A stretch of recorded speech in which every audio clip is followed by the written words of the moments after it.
Le magnat découvre la gouvernante, protégeant son fils handicapé, et est horrifié en voyant la vérité. Le cri dans le jardin. Le hurlement déchira la quiétude de l'après-midi, un son aigu, hystérique et plein de venin, qui fit que l'air chaud devint soudain glacial. Il n'y eut ni avertissement ni parole préalable, juste l'explosion de violence sous l'ombre des glycines roses. « Lâche-le, tout de suite, sale bête !» hurla Isabelle, le visage défiguré par une rage qui lui ôtait toute sa prétendue élégance. Sa main, parfaitement manucurée, se referma comme une griffe de fer autour de l'avant-bras de Claire. Les ongles s'enfoncèrent dans la peau, cherchant à faire mal, cherchant le sang. Claire, dans son uniforme bleu impeccable et ses gants en caoutchouc jaune toujours aux mains, chancela en arrière, mais ses pieds se plantèrent dans la terre avec une fermeté qui naissait du pur instinct de survie. Non pas la sienne, mais celle de l'enfant. Claire ne lâcha pas le fauteuil roulant. Ses doigts gantés s'agrippaient au métal noir de l'accoudoir avec une telle force que ses jointures blanchissaient sous le latex. Son corps servait de bouclier humain, un mur fragile de chair et d'os, interposé entre la fureur de la belle-mère et le silence terrifié de Léo. « Madame, je vous en prie, vous lui faites mal !» supplia Claire d'une voix brisée par la peur, mais sans reculer d'un millimètre. Ses yeux, grands et sombres, étaient pleins de larmes.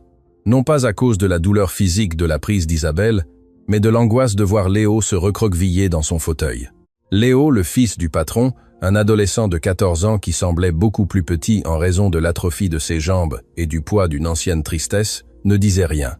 Il était pâle, sa peau presque transparente sous la lumière dorée du crépuscule. Ses mains tremblaient sur ses genoux immobiles. Ses yeux allaient d'une femme à l'autre, une balle de ping-pong dans une partie mortelle. Il voulait crier. Il voulait défendre la seule personne qui lui souriait dans ce froid manoir, mais la peur lui avait cousu la bouche. Isabelle tira à nouveau, cette fois avec plus de violence, secouant tout le corps de l'employé. « N'ose pas me dire ce que je fais avec ma famille. Sale clocharde affamée !» cracha Isabelle, se penchant en avant, envahissant l'espace personnel de Claire avec son parfum cher, qui sentait maintenant le danger. « Je t'ai vu. J'ai vu ce que tu faisais. Tu es une voleuse et une abuseuse, n'est-ce pas ?» Claire, niant frénétiquement de la tête, sentait son bras brûler là où Isabelle le serrait. « J'étais juste en train de lui ajuster sa couverture. Il avait froid. Mensonge. » Isabelle lâcha un rire sec et cruel. « Il ne fait pas froid par ce temps. Tu le touchais. Tu mettais tes mains sales là où tu ne devais pas, cherchant à voler quelque chose à ce pauvre infirme qui ne peut pas se défendre. » Le mot infirme frappa Léo plus fort que n'importe quelle gifle. Le garçon baissa la tête, fixant le sol en dalle d'argile, souhaitant disparaître, souhaitant que la terre l'engloutisse. Claire vit ce geste. Elle vit l'âme de l'enfant se briser un peu plus, et cela lui donna une force inattendue. D'un mouvement brusque, Claire se dégagea de l'étreinte d'Isabelle. Ce fut un réflexe, un acte défensif, mais la maîtresse de maison le prit comme une déclaration de guerre. Claire recula d'un pas, respirant bruyamment, les mains levées en signe de paix, montrant les paumes jaunes en caoutchouc. « Ne me touchez pas, Madame Isabelle. Vous pouvez me crier dessus autant que vous voulez. Vous pouvez me licencier si ça vous chante, mais je ne vous laisserai pas vous approcher de Léo lorsqu'il est dans cet état, pas tant que je respirerai. » Le silence qui suivit cette phrase fut plus terrifiant que les cris. Isabelle resta immobile, redressant son dos. Elle passa sa main dans ses cheveux châtains, replaçant une mèche lâche dans sa coiffure parfaite. Son expression passa de la fureur rouge à une froideur calculatrice. Un petit sourire, presque imperceptible, courba ses lèvres. C'était le sourire du prédateur qui sait que sa proie est tombée dans le piège. « Ah !» murmura Isabelle d'une voix douce qui donnait la chair de poule. « Tu me défies, Claire, toi, une simple domestique que nous avons ramassée dans la rue. » Claire déglutit. Elle savait qu'elle avait commis une erreur fatale. Dans le monde des riches, les pauvres n'ont pas droit à la dignité et encore moins à la défense. Mais elle jeta un coup d'œil à Léo, qui l'observait avec un mélange de terreur et d'adoration, et elle sut qu'elle ne pouvait pas regretter. « Je protège juste l'enfant », dit Claire en baissant la voix. « Nous allons voir qui a besoin de protection maintenant », siffla Isabelle. À cet instant, le bruit de pas lourds sur le gravier de l'allée principale rompit l'atmosphère. C'étaient des pas d'autorité, des pas de cuir cher et de semelles fermes. Des pas que Claire connaissait par cœur et qui signifiaient habituellement la sécurité, mais qui résonnaient aujourd'hui comme une sentence. Alexandre était arrivé. Isabelle tourna la tête vers le son. En une fraction de seconde, son visage subit une métamorphose effrayante. La fureur disparut. L'arrogance s'évanouit. Ses yeux s'emplirent instantanément de larmes artificielles. Ses épaules s'affaissèrent dans une posture de fragilité absolue. Elle porta une main à sa poitrine, simulant une tachycardie due à la peur. La scène était montée, et Claire, avec ses gants jaunes et son uniforme de travail, se tenait au centre de la scène, jouant le rôle de la méchante sans le savoir, le juge et la sentence. Alexandre s'arrêta à 5 mètres de la scène. Sa haute silhouette athlétique projetait une longue ombre sur le jardin. Il portait la veste de son costume accrochée à son épaule, sa chemise blanche retroussée et sa cravate défaite. Il avait le visage fatigué d'un homme qui avait passé 10 heures à négocier des fusions multimillionnaires, à faire face à des requins financiers, ne désirant qu'atteindre son havre de paix. Mais ce qu'il trouva n'était pas la paix. Ses yeux sombres scannèrent la situation avec la précision d'un laser. Il vit sa femme Isabelle trembler et sangloter en silence. Il vit son fils Léo, recroquevillé dans son fauteuil roulant comme s'il s'attendait à un coup. Et il vit Claire, la gouvernante, agitée, en sueur, la poitrine se soulevant et s'abaissant violemment, debout dans une position qui, de son angle, semblait menaçante. « Que diable se passe-t-il ici » demanda Alexandre. Il ne cria pas. Ce n'était pas nécessaire. Son ton de voix, grave et profond, vibra dans l'air avec l'autorité de celui qui n'admet aucune réplique. Isabelle n'attendit pas.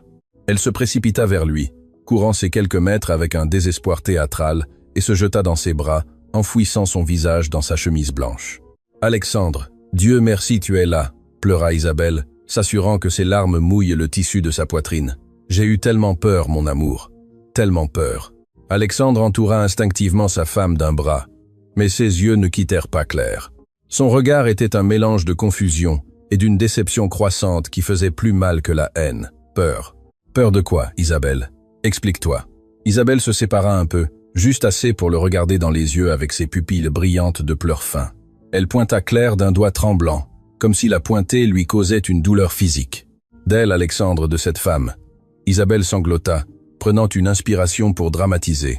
Je suis sortie dans le jardin parce que j'ai entendu un bruit étrange, et je l'ai trouvé. Je l'ai trouvé sur Léo. Le monde de Claire s'arrêta.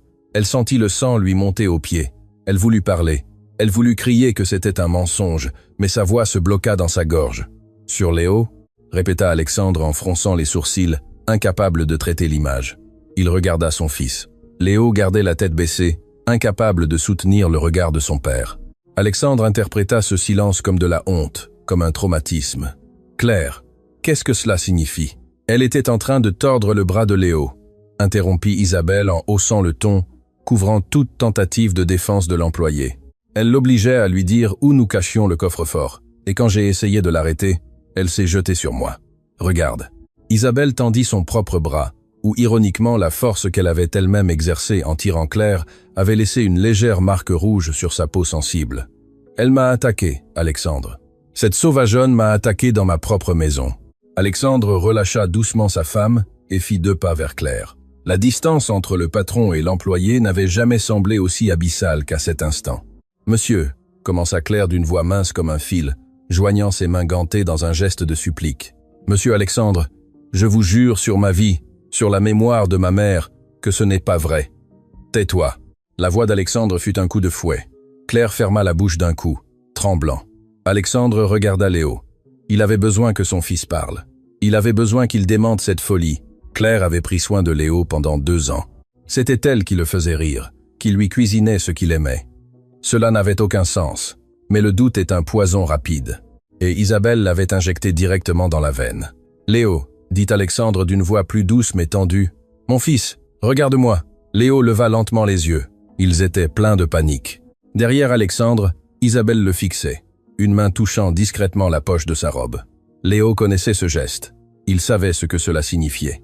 S'il parlait, s'il défendait Claire, les conséquences quand son père partirait travailler seraient terribles. Les vitamines spéciales, comme les appelait Isabelle, reviendraient. L'obscurité reviendrait. « Léo, Claire t'a fait mal ?» demanda Alexandre, désespéré d'obtenir une réponse. L'enfant trembla, regarda Claire en lui demandant pardon avec les yeux. Puis il regarda son père et, avec une douleur infinie, il secoua très légèrement la tête, un geste ambigu qu'Alexandre, dans son état d'agitation, ne sut interpréter. « Il est sous le choc, Alexandre. Ne le pousse pas !» cria Isabelle, reprenant le contrôle. « Regarde comme il tremble. Cette femme l'a terrorisé. Et regarde ceci. Isabelle glissa la main dans la poche de Claire. Ce fut un mouvement rapide, de prestidigitateur. Claire, paralysée par l'autorité d'Alexandre, ne réagit pas à temps. Isabelle retira sa main triomphante. Dans ses doigts, elle tenait quelque chose de doré, la montre en or, la montre qui avait appartenu à la mère biologique de Léo, la relique la plus sacrée de la maison. Elle l'avait dans son tablier, cria Isabelle, montrant la preuve incriminatoire. Elle était en train de voler la montre de ta défunte épouse, Alexandre. Elle a profité du fait que Léo ne peut pas marcher pour la lui prendre, puis elle l'a maltraité pour qu'il ne parle pas. Alexandre regarda la montre brillant sous le soleil. Il ressentit une nausée profonde. Cet objet n'était pas seulement de l'or, c'était le souvenir de son premier amour, la mère de son fils. Le voir entre les mains d'Isabelle, prétendument sorti de l'uniforme de Claire, brisa quelque chose en lui. Le peu de doute qui lui restait s'évapora, remplacé par un dégoût froid et absolu. Il marcha vers Claire. Il n'y avait plus de colère explosive en lui, mais un mépris glacial qui était 1000 fois pire. Il s'arrêta à quelques centimètres d'elle. Claire pouvait sentir son eau de Cologne mélangée à la sueur du jour. Elle pouvait voir les veines palpiter dans son cou. « Je t'ai fait confiance », dit Alexandre à voix basse, chaque mot chargé d'une déception mortelle. « Je t'ai ouvert les portes de ma maison, je t'ai laissé prendre soin de ce que j'ai de plus sacré, et toi, tu es un monstre. » Monsieur. Elle l'a mis là. Claire pleurait ouvertement maintenant, de grosses larmes coulant sur ses joues, tombant sur l'uniforme. « C'est un piège. Assez. » Alexandre leva la main comme pour stopper le flot de mensonges. « Je ne veux pas entendre un seul mot de plus de ta sale bouche. Enlève ces gants. » Claire cligna des yeux, confuse par l'ordre. « Monsieur, enlève tes gants !» cria Alexandre, perdant son sang-froid pour la première fois. « Tu ne mérites de toucher rien dans cette maison. Va-t'en. Pars immédiatement avant que j'oublie que je suis un gentleman et que je te traîne dehors moi-même. » Alexandre tendit la main et d'un mouvement brusque, il attrapa les doigts du gant droit de Claire et tira. Le latex s'étira et claqua en se détachant, laissant la main nue, humble et travailleuse de Claire exposée à l'air. Ce fut un geste d'humiliation suprême.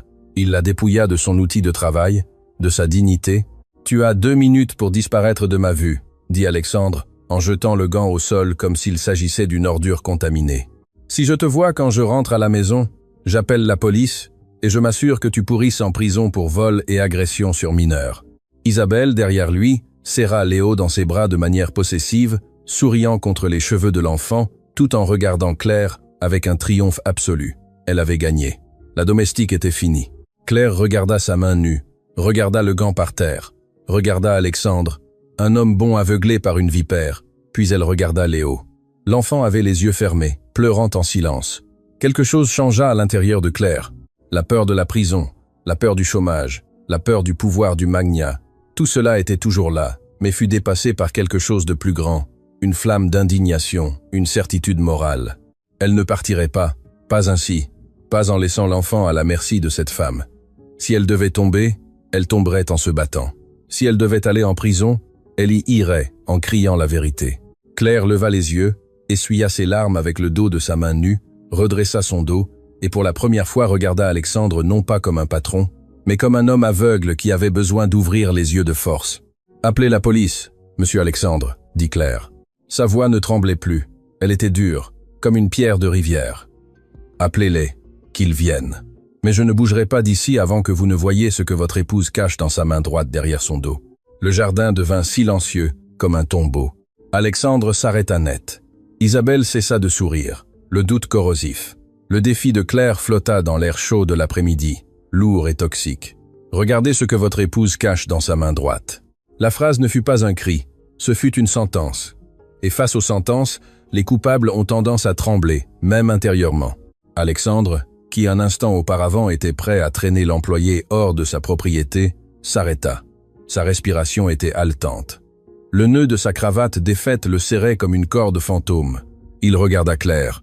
Il vit une femme brisée, sans gants, l'uniforme taché de terre et de larmes, mais avec un regard de feu qui ne correspondait pas au profil d'une voleuse. Les voleurs fuient. Les voleurs baissent les yeux. Les voleurs n'exigent pas d'être fouillés ni ne défient la maîtresse de maison avec cette fermeté suicidaire. Lentement, comme si son cou pesait des tonnes, Alexandre tourna la tête vers Isabelle. Elle n'avait pas bougé, mais sa posture avait changé imperceptiblement. Elle n'était plus la victime fragile qui s'effondrait en quête de réconfort. Elle était maintenant rigide, tendue comme une corde de violon sur le point de se rompre. Sa main droite était effectivement cachée derrière les plis de sa jupe grise de couturier, serrée contre le bas de son dos, hors de vue. Quelle stupidité est-ce là? Lâcha Isabelle avec un rire nerveux qui sonna trop aigu, trop cassant. Alexandre, s'il te plaît, vas-tu tomber dans le piège de cette déséquilibrée? Elle essaye de gagner du temps. Elle essaye de te distraire du fait qu'elle avait la montre de ta mère dans sa poche. Isabelle fit un pas vers lui, essayant de réduire la distance, essayant d'utiliser sa proximité physique, son parfum, son toucher, pour obscurcir le jugement de son mari. Elle leva sa main gauche, la libre, pour lui caresser la joue. « Mon amour, regarde l'état de Léo », murmura-t-elle en désignant l'enfant d'un geste théâtral de douleur. Le pauvre est terrorisé par les cris de cette femme. Sors-la d'ici. Appelle la sécurité. Ne lui donne pas le plaisir de continuer ce cirque. Fais-le pour ton fils. Alexandre regarda Léo. Le garçon était toujours immobile dans son fauteuil roulant, mais quelque chose dans le regard de son père fit réagir Léo. L'enfant ne regardait pas Claire avec peur, non. Ses grands yeux sombres étaient fixés sur Alexandre, et il n'y avait pas de terreur envers la domestique, mais une supplique muette, désespérée. Léo essayait de lui dire quelque chose avec son regard, quelque chose que sa bouche, scellée par des mois de manipulation psychologique, n'osait pas prononcer. Alexandre sentit un frisson. C'était un homme d'affaires, un expert pour lire les gens aux tables de négociation. Il savait détecter quand quelqu'un mentait sur un contrat. Comment était-il possible qu'il ne puisse pas lire ce qui se passait dans son propre jardin? Mais le doute, cette petite graine que Claire avait plantée, commença à prendre des racines violentes. Il se souvint des dernières semaines. Il se souvint que Léo dormait toujours quand il rentrait du travail. Il se souvint des fois où Isabelle lui disait « Ne le dérange pas, chérie. Il a eu une journée difficile aujourd'hui et je lui ai donné ses vitamines pour qu'il se repose. » Il se souvint de la pâleur de son fils, de l'apathie, du manque d'appétit que les médecins attribuaient à la dépression due à sa condition. Et si ce n'était pas la dépression? Alexandre fit un pas en arrière, s'éloignant de la caresse d'Isabelle. La main d'elle resta suspendue en l'air, rejetée. « Montre-moi ta main », dit Alexandre. Sa voix sonna rauque, méconnaissable. Le visage d'Isabelle pâlit sous le maquillage parfait. Ses yeux brillèrent d'un mélange de panique et de fureur contenue. « Quoi ?» demanda-t-elle, feignant de ne pas avoir compris. « Que tu me montres ta main droite, Isabelle. Celle que tu caches derrière ton dos. C'est inouï !» explosa-t-elle, changeant de tactique, passant de la séduction à l'indignation offensée. Elle recula de 2 pas, mettant de la distance entre eux. « Tu es en train de me fouiller, moi, ta femme. Tu vas faire passer la parole d'une domestique ignorante, une voleuse que nous venons d'attraper, au-dessus de ma dignité? Alexandre, tu m'humilies. La seule qui s'humilie, c'est toi. Si tu ne me montres pas ce que tu as là, » intervint Claire. Sa voix était ferme, bien que ses jambes tremblassent. Elle savait qu'elle jouait sa vie. Si Isabelle parvenait à jeter ce qu'elle avait dans sa main, si elle parvenait à le cacher dans les buissons, Claire irait en prison et Léo serait condamné. Elle ne pouvait pas le permettre. « Lâchez-le, madame. Laissez monsieur voir comment vous prenez soin de l'enfant. »« Tais-toi, insolente !» cria Isabelle en se tournant vers Claire avec une violence qui fit cligner des yeux Alexandre. Ce n'était pas la femme douce qu'il avait épousée. C'était une bête acculée. « Isabelle !» La voix d'Alexandre monta en volume, tonnant dans le jardin. « Assez. Je ne le répéterai pas. Montre-moi ta main. Maintenant. » Le silence retomba, lourd comme une dalle. Les oiseaux semblaient avoir fui le jardin. On n'entendait que la respiration allaitante de Léo, qui avait commencé à pleurer en silence, de grosses larmes coulant sur ses joues pâles. Isabelle regarda son mari. Elle vit que le doute s'était transformé en suspicion. Elle vit que le rôle de victime ne fonctionnait plus. Son esprit calculateur travailla à 1000 à l'heure. Elle avait besoin d'une sortie. Elle avait besoin de se débarrasser de la preuve. « Très bien », dit Isabelle d'une voix glaciale, relevant le menton avec arrogance. « Si tu te méfies autant de moi, si tu préfères croire la domesticité, alors je m'en vais. Je ne vais pas rester ici pour être insulté. Je vais dans ma chambre et je fais mes valises. » Clairement, ce mariage était une erreur s'il n'y a pas de confiance. Isabelle fit brusquement demi-tour, essayant de marcher vers la maison, gardant sa main droite cachée contre le côté de son corps, protégée par l'angle de sa propre hanche. Ce fut un mouvement intelligent. Ce fut un coup d'échec conçu pour faire sentir coupable Alexandre et en même temps lui donner l'occasion de jeter l'objet dans la première toilette qu'elle trouverait. Mais Claire n'était pas une pièce d'échec. Claire était une mère dans l'âme, et les mères ne laissent pas le loup s'échapper. « Ne la laissez pas partir !» cria Claire, brisant le protocole, brisant les règles, brisant tout. Si elle entre dans la maison, elle va le jeter. « Monsieur, arrêtez-la !» Alexandre ne réfléchit pas, il agit. L'instinct paternel, celui qui avait été endormi sous des couches de travail et de stress, se réveilla d'un coup face à l'urgence dans la voix de l'employé. « Isabelle, arrête-toi !» ordonna-t-il. Isabelle ne s'arrêta pas. Elle accéléra le pas, ses talons frappant la pierre de l'allée avec urgence. Alexandre courut. Ce furent 3 longues enjambées puissantes. Il rattrapa sa femme juste avant qu'elle n'atteigne l'arche de fleurs qui séparait le jardin de la terrasse. Il l'attrapa par le bras gauche, l'obligeant à se retourner. « Je t'ai dit de t'arrêter. »« Lâche-moi, tu me fais mal !» cria Isabelle en se débattant, se tordant comme un serpent piégé. « Montre-moi ta main !» rugit Alexandre. La scène était grotesque, le magnate élégant se débattant avec sa femme au milieu d'un jardin de rêve. La façade de la famille parfaite s'écroulait en morceaux, brique par brique, cri par cri. Et au centre de tout, la vérité luttait pour sortir. La vérité dans la paume de la main. La lutte dura à peine quelques secondes, mais elles parurent des heures. Isabelle se battait avec une force surprenante, une force née du désespoir pur. Elle donnait des coups de pied, essayant de marcher sur Alexandre, essayant de le mordre si nécessaire. Il n'y avait plus d'élégance, il n'y avait que la panique sauvage. « Non, tu n'as pas le droit !» criait-elle, le visage rougi, les veines du cou marquées. Alexandre, effrayé par la résistance de sa femme, sentit son cœur se glacer. Si elle n'avait rien à cacher, elle aurait ouvert la main il y a quelques minutes. Si elle était innocente, elle lui aurait donné une gifle et lui aurait montré la paume vide, mais elle luttait. Elle luttait comme si sa vie en dépendait. Et cela confirma la pire des peurs d'Alexandre. Claire avait raison. Avec un mélange de dégoût et de détermination, Alexandre attrapa le poignet droit d'Isabelle. Elle ferma le poing de toutes ses forces, ses jointures blanches, ses ongles s'enfonçant dans sa propre chair. « Ouvre-la !» cria-t-il, utilisant sa force supérieure pour l'immobiliser. « Tu es une brute, je te hais !» cracha Isabelle. Alexandre serra. Il ne voulait pas la blesser, mais il avait besoin de savoir. Il pressa les tendons du poignet d'elle, un point de pression qui força les doigts à céder. « Par Dieu, ouvre-la !» Les doigts d'Isabelle commencèrent à trembler. Sa résistance physique atteignit la limite. Avec un gémissement de frustration et de rage, sa main céda. Les doigts s'ouvrirent de manière spasmodique.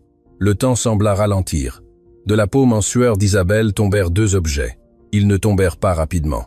Ils semblèrent flotter dans l'air dense de l'après-midi avant de percuter les dalles de pierre de l'allée. Clac, cling. Le son fut minuscule, mais dans le silence soudain du jardin, il résonna comme un coup de canon. Tous regardèrent le sol. Là, brillant sous le soleil doré, il y avait une petite seringue, vide, l'aiguille encore humide d'une goutte transparente, et à côté d'elle, un petit flacon de verre de couleur ambre, sans étiquette commerciale, rempli d'un liquide trouble. Alexandre lâcha Isabelle, comme si elle brûlait. Il recula d'un pas, regardant les objets au sol avec des yeux écarquillés. Son esprit essayait de traiter ce qu'il voyait, essayant de chercher une explication logique, bénigne. « C'est de l'insuline », pensa-t-il absurdement. « C'est un médicament contre la migraine. » Mais Claire brisa la bulle de négation.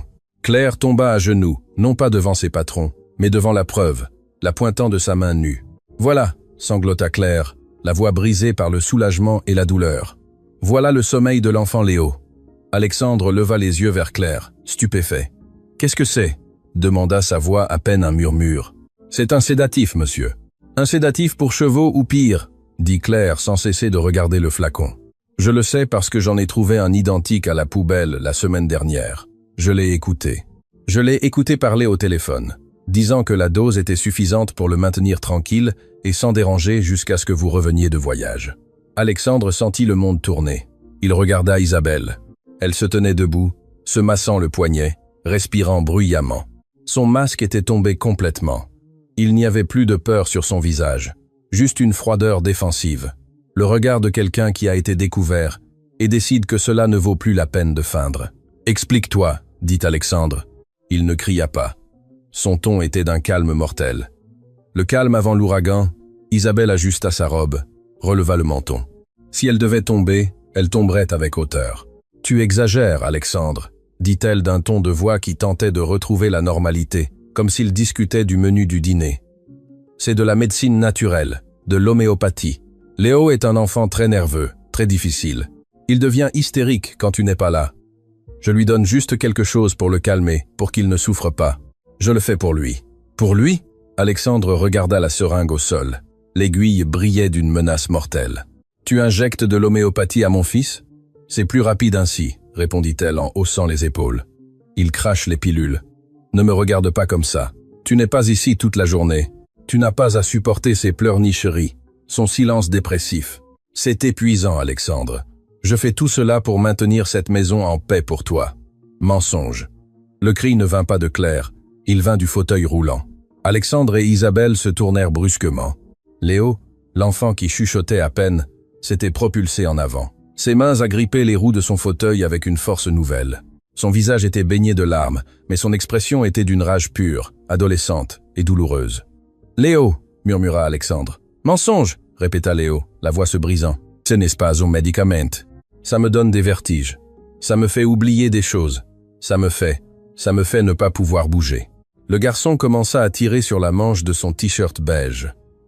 Avec des mouvements maladroits et désespérés, il remonta le tissu jusqu'à son épaule. « Regarde, papa !» cria Léo, tendant son bras mince vers Alexandre. « Regarde ce qu'elle me fait. » Alexandre marcha vers son fils comme un somnambule. Il s'agenouilla à côté du fauteuil. Ses yeux se fixèrent sur le bras de Léo. Ce qu'il vit lui brisa l'âme en 1000 morceaux irréparables. Le bras pâle de l'enfant était une carte de la douleur. Il y avait de vieilles ecchymoses, verdâtres et jaunâtres. Il y avait des marques de petites et cruelles pincées sur la partie intérieure du bras, là où la peau est plus sensible.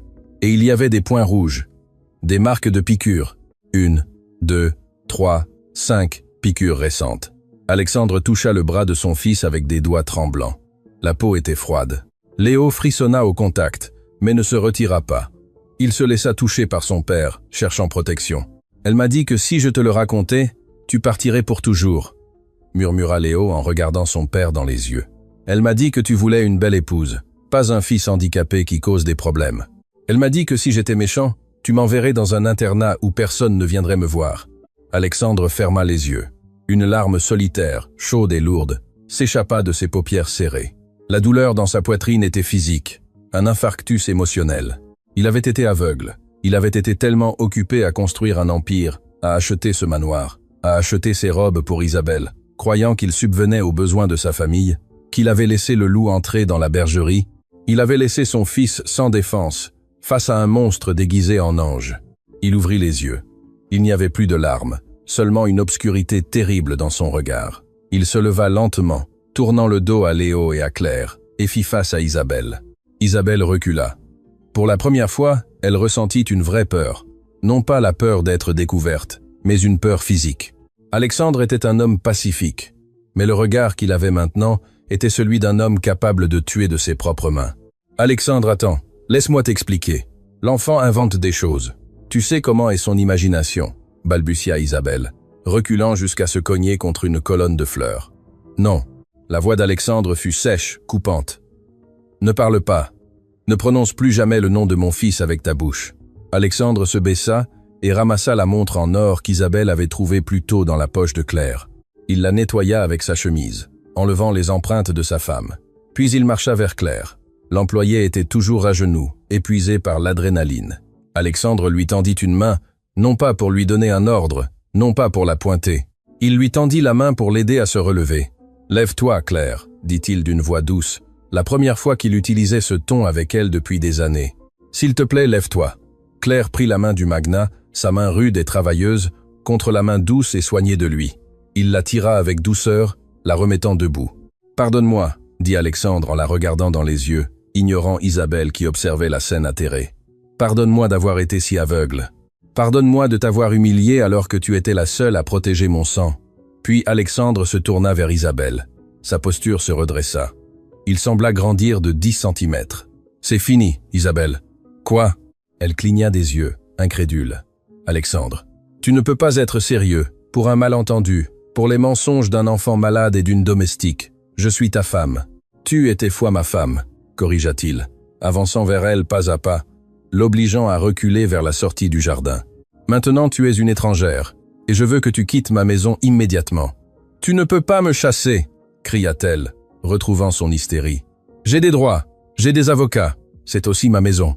Cette maison est celle de mon fils, dit Alexandre avec une froideur glaciale. « Et tu es le danger qui y vit. Tu as 5 minutes. Tu ne feras pas de valise. Tu ne prendras pas les bijoux que je t'ai achetés. Tu ne prendras pas la voiture. Tu partiras avec ce que tu portes et tu remercieras Dieu de ne pas te briser le cou moi-même. Alexandre, dehors !» Le cri d'Alexandre fut si puissant que les fleurs des glycines semblèrent trembler. Isabelle regarda autour d'elle. Elle regarda Léo, qui l'observait avec un mélange de peur et d'espoir. Elle regarda Claire, qui se tenait à côté de l'enfant, la main sur l'épaule de Léo, reprenant sa place de protectrice, et elle regarda Alexandre, qui était un mur de pierre impénétrable. Elle savait qu'elle avait perdu. La partie était terminée. Avec un cri de frustration, Isabelle fit demi-tour et courut. Elle courut vers la maison, non pour faire ses valises, mais pour fuir le regard de jugement de cet homme. Mais Alexandre n'avait pas fini. « Claire », l'appela-t-il. « Oui, monsieur ? Appelle la police ?» dit Alexandre sans quitter des yeux le dos de sa femme qui fuyait. « Et appelle mon avocat. Je veux qu'il la dénonce pour maltraitance d'enfants et possession de substances illégales. Je vais m'assurer qu'elle ne s'approche d'aucun autre enfant de sa vie. » Claire acquiesça avec des larmes de justice dans les yeux. « Oui, monsieur. Tout de suite. » Alexandre s'agenouilla à nouveau à côté de Léo. Il serra son fils dans ses bras. Ce fut un câlin maladroit, désespéré, plein de culpabilité et d'amour. Léo s'accrocha au cou de son père et éclata en sanglots. Mais cette fois, c'étaient des larmes de libération. Le monstre était parti. Mais l'histoire ne s'arrêtait pas là. Le mal était fait, et les blessures de l'âme mettent plus de temps à guérir que les ecchymoses de la peau. Alexandre regarda Claire par-dessus l'épaule de son fils. Il y avait de la gratitude dans ses yeux, mais aussi une question silencieuse. Comment allons-nous arranger cela maintenant ? La véritable journée de rédemption venait de commencer. L'effondrement du royaume de cristal. Isabelle courut vers le manoir comme si des démons la poursuivaient, bien que le seul démon réel fût la vérité qui la talonnait. Ses talons résonnaient sur le marbre du vestibule, un son erratique et désespéré qui brisait le silence de mort de la maison. Il n'y avait plus de traces de la dame de la société qui organisait des thés de bienfaisance. Elle était maintenant une pilleuse dans sa propre maison. Elle monta l'escalier 2 par 2, trébuchant sur sa robe de couturier, maudissant entre ses dents avec des mots qui feraient rougir un marin. Elle fit irruption dans la chambre principale, ce sanctuaire de froideur et de luxe qu'elle partageait avec Alexandre, et se lança directement vers le dressing. Elle ne cherchait pas de vêtements. Elle cherchait le coffre-fort caché derrière le miroir. Avec des mains tremblantes, elle composa la combinaison. 1, 2, 3 tentatives échouées. La panique lui obscurcissait la vue. « Maudit soit ! Ouvre, morceau de déchet !» cria-t-elle en frappant le panneau numérique du poing fermé. Finalement, la lumière verte clignota et la porte en acier céda avec un claquement. Isabelle se jeta à l'intérieur. Elle ignora les documents, les titres de propriété, les contrats. Ses griffes allèrent directement aux étuis en velours et aux liasses de billets d'urgence qu'Alexandre gardait. Elle remplit ses poches, son décolleté, mit des colliers de diamants dans son sac à main sans prendre la peine de les fermer, agrippant les bijoux comme s'ils étaient des bouées de sauvetage dans un naufrage. « Est-ce la seule chose qui compte pour toi ?» La voix d'Alexandre la glaça. Il se tenait sur le seuil de la porte, les bras croisés, remplissant le cadre d'une présence menaçante. Il n'était pas agité, il ne criait pas. Il la regardait avec la curiosité scientifique de celui qui observe un cafard se tordre avant d'être écrasé. Isabelle se tourna, serrant le sac à main contre sa poitrine avec un collier de perles pende grotesque de sa bouche. « C'est mon argent !» siffla-t-elle en crachant les perles sur le sol. « Tu me le dois pour les années de jeunesse que j'ai perdues dans cette maison ennuyeuse, à m'occuper de ce fardeau de fils que tu as. Je l'ai mérité. » Alexandre entra lentement dans la pièce. Chacun de ses pas faisait reculer Isabelle jusqu'à ce qu'elle se cogne contre le mur.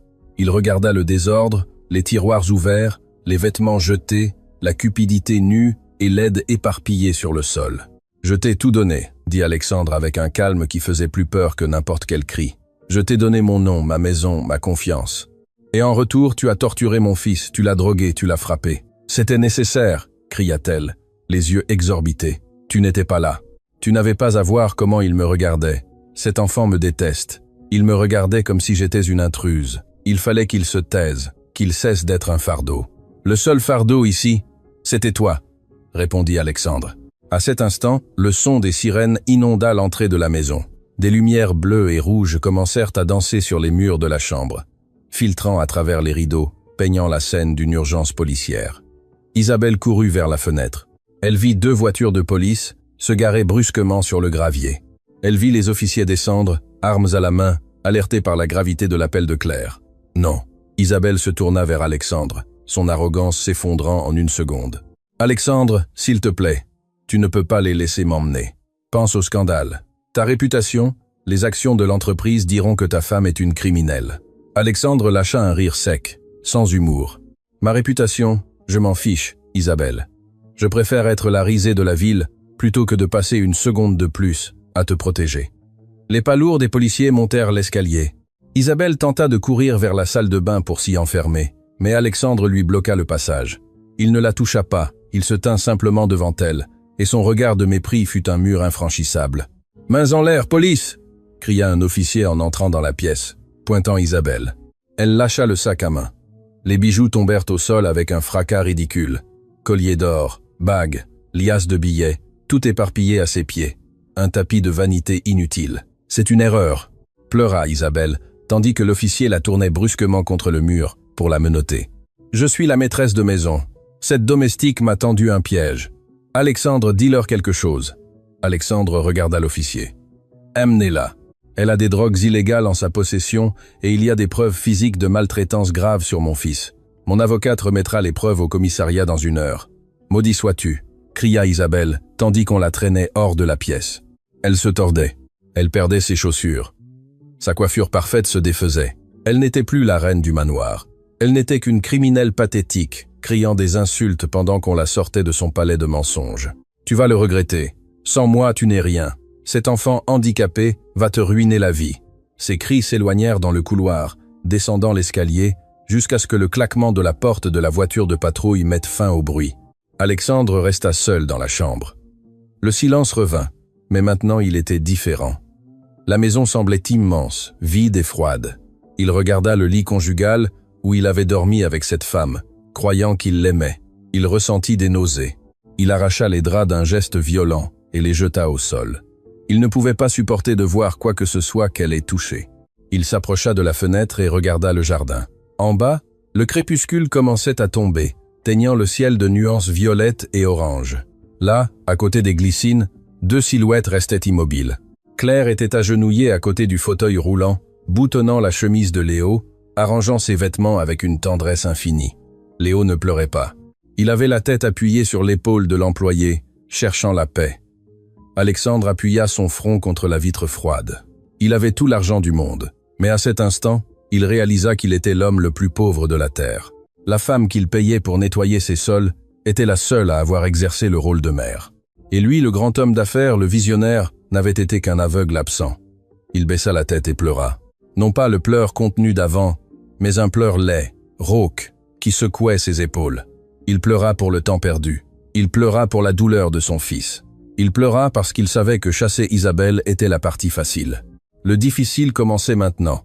Il devait réparer ce qui était cassé et aucun chèque ne pouvait payer cela. Il s'essuya le visage avec la manche de sa chemise, prit une profonde inspiration et se retourna. Il devait descendre. Il devait faire face à son fils. Il devait cesser d'être Monsieur Alexandre et commencer à être papa.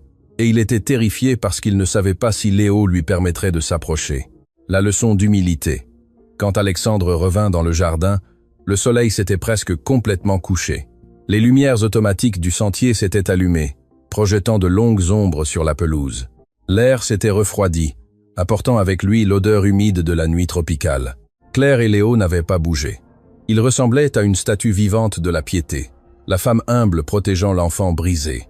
En entendant les pas d'Alexandre sur le gravier, Léo se tendit visiblement. Sa main chercha celle de Claire et la serra fort. Ce geste, ce rejet instinctif envers son père et la recherche de refuge chez l'employé transperça le cœur d'Alexandre comme une lance. Alexandre s'arrêta à une distance respectable. Il ne voulait pas envahir. Il se sentait encore intrus dans sa propre famille. « Elle est partie », dit Alexandre d'une voix rauque. « La police l'a emmenée. Elle ne reviendra jamais, Léo. Je te le promets. » Léo ne répondit pas. Il regardait ses propres mains, faisant tourner un anneau imaginaire. Claire leva les yeux. Ses yeux étaient gonflés, mais son expression était d'un calme d'acier. Il n'y avait plus de peur en elle, ni dans sa mission. Il y avait une nouvelle dignité gagnée sur le champ de bataille. « L'enfant est épuisé, monsieur », dit Claire à voix basse. « Il tremble de froid et de faim. Il a besoin d'un bain chaud et de manger quelque chose de léger. Les émotions fortes lui font mal à l'estomac. Alexandre acquiesça rapidement, impatient d'être utile, de faire quelque chose, n'importe quoi. Oui, bien sûr. Allons à l'intérieur. Je vais le pousser. Alexandre s'approcha du fauteuil roulant avec l'intention de le pousser vers la rampe d'accès. Mais quand ses mains touchèrent les poignées en caoutchouc, Léo lâcha un gémissement étouffé et se recroquevilla, se couvrant la tête avec les bras. « Non !» murmura l'enfant terrifié. Alexandre retira ses mains comme si le fauteuil était en feu. « Mon fils, c'est moi. C'est papa. Je veux juste te conduire à ta chambre. » « Tu ne sais pas comment, murmura Léo, la voix brisée. « Tu vas me cogner contre les cadres des portes. Tu vas toujours trop vite. » La confession fut un coup brutal. Alexandre se souvint des quelques fois où il avait poussé le fauteuil, toujours pressé, toujours au téléphone, cognant les roues contre les meubles, traitant son fils comme une valise à transporter d'un point A à un point B. Il resta paralysé, les mains en l'air, se sentant inutile, maladroit, géant et dangereux. Claire se leva doucement. Elle ne demanda pas la permission, elle prit simplement le contrôle. Non par arrogance, mais par nécessité. « Laissez-moi faire, monsieur », dit-elle avec douceur. « Léo a une routine. Si nous la changeons maintenant, il sera plus nerveux. » Claire prit les poignets. Son toucher était différent. Avant de bouger le fauteuil, elle se pencha vers l'oreille de Léo. « Léo, mon amour, allons à la maison. Je vais préparer ce chocolat chaud que tu aimes. Oui, et nous allons mettre de la musique douce. Personne ne te fera de mal. Ton père va nous accompagner. Il va nous ouvrir les portes. D'accord ?» Léo acquiesça lentement, relâchant ses épaules. « D'accord, Claire. » Alexandre observa la scène avec un mélange d'admiration et de honte profonde. Claire manœuvrait le fauteuil avec une dextérité qui ressemblait à une danse. Elle esquivait les imperfections du chemin, adoucissait les virages. Alexandre s'avança pour ouvrir la porte principale, la maintenant ouverte comme un portier, regardant passer son fils et la femme qui l'avait sauvé. Ils entrèrent dans la cuisine. C'était un espace immense en acier inoxydable et marbre blanc, froid comme un bloc opératoire. Mais Claire le transforma. En quelques secondes, elle fit bouillir de l'eau, sortit une couverture d'un placard caché et couvrit les jambes de Léo. Alexandre resta debout à côté de l'îlot central, se sentant étranger. Il voulait aider, mais il ne savait pas où étaient les tasses. Il ne savait pas quel lait buvait son fils.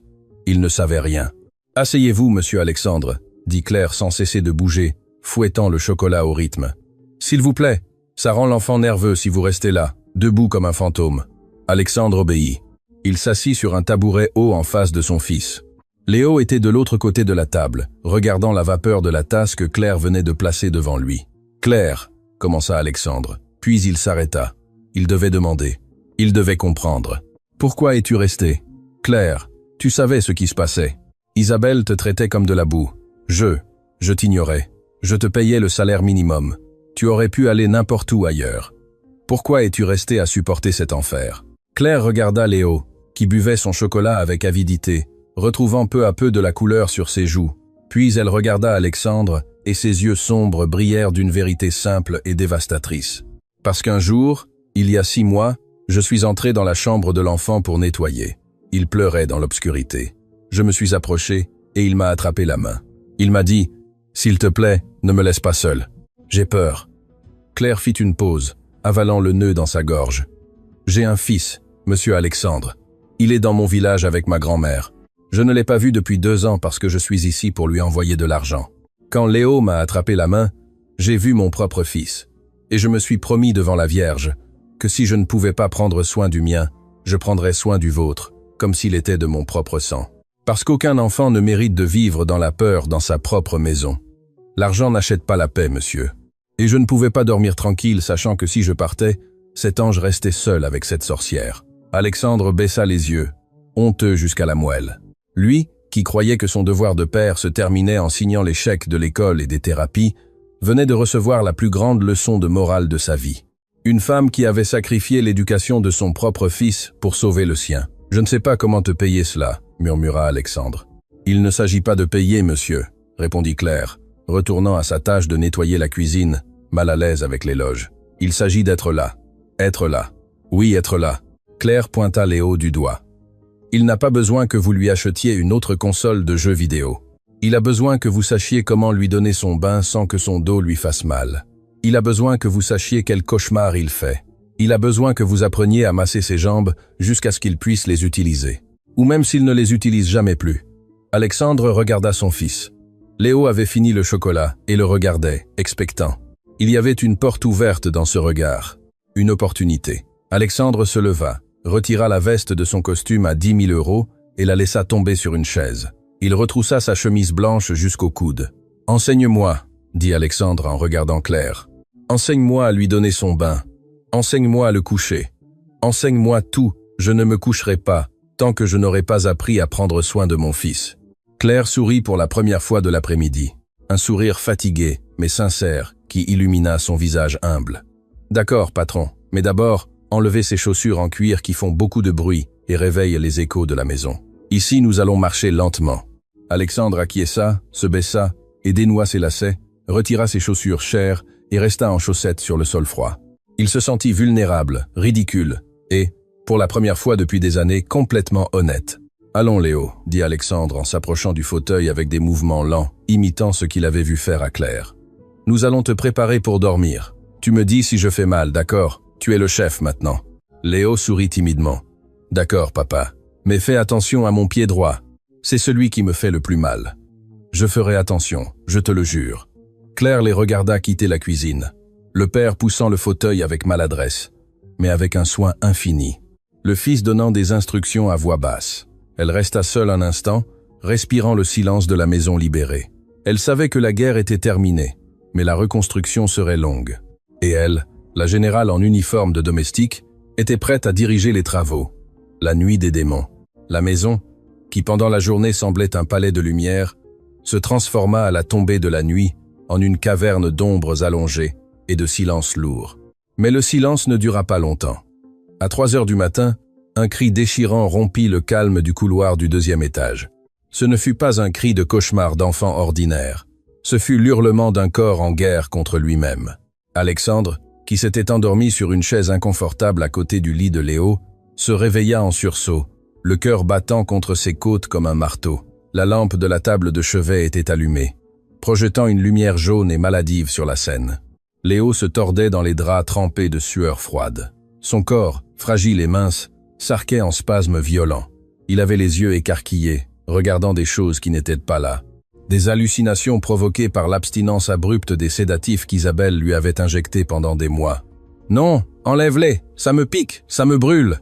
criait Léo en se grattant les bras avec frénésie, rouvrant les croûtes des vieilles injections. « Léo, Léo, réveille-toi !»